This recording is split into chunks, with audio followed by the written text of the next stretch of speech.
Carmina Segimon Valentí.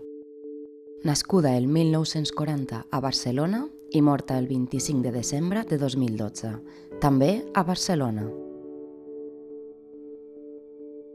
Sorda de naixement i també de pares sords.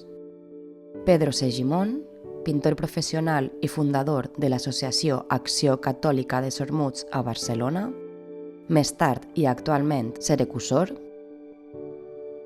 i Maria Àngeles Valentí, vocal delegada de la secció femenina d'Acció Catòlica. En l'àmbit personal, es va casar als 19 anys amb Juan Frigola i junts van tenir 6 fills: Maria Àngeles, Pedro María, Santiago, Mercedes, Ana Maria i Sandra, tots ells sords.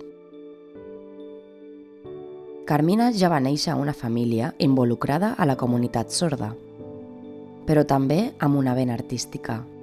I fruit d'això, el 1974 va fundar, juntament amb el seu únic germà Josep Maria, el Cercle d'Artistes Sords Units, ASU, amb l'objectiu de produir continguts audiovisuals en la seva llengua natural, la llengua de signes catalana.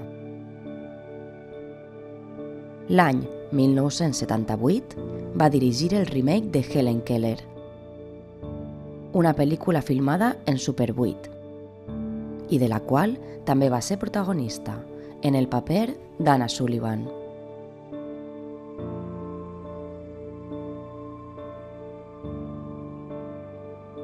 Va morir als 72 anys.